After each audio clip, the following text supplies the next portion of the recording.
why we are still renting instead of buying in London. And honestly, I know this is a slightly controversial opinion because in the UK, buying property is very much seen as the goal. People talk a lot about getting on the property ladder, which basically means buying your first place and then gradually moving up to bigger and more expensive homes over time.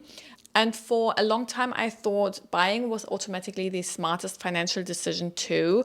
But when I actually started looking into buying properly, I realized the math is way more nuanced than people make it sound.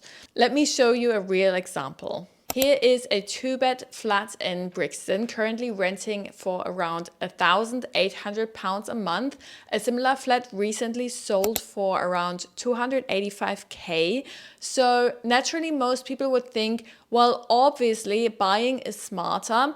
But if we look at the value of that flat, we can actually see that it decreased massively from when it was sold to the next time it sold. And that's not just with this flat. I've looked at all of the areas I lived in before, and this pattern was continuous. And if you buy a flat with a 10% deposit, your mortgage payment and current interest rates would be around £1,500 a month, which sounds cheaper than renting, right? Except here's the part people don't always explain. At the beginning of a mortgage, a lot of your payment goes straight to the bank as interest. At current mortgage rates, around £1,100 of that monthly payment would go to the bank, and only 400 would actually go towards paying off the property.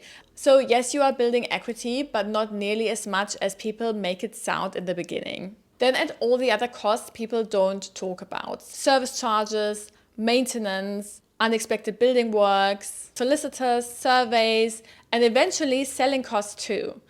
And when you rent, a lot of those problems are your landlord's problem, not yours. And honestly, for us, renting gives flexibility. We can invest elsewhere, keep growing our savings, and not feel financially stretched into buying something that doesn't fully make sense for us right now. So this isn't me saying buying is bad. I just think the rent versus buy conversation is way more nuanced than saying if you're renting, you're just paying your landlord's mortgage.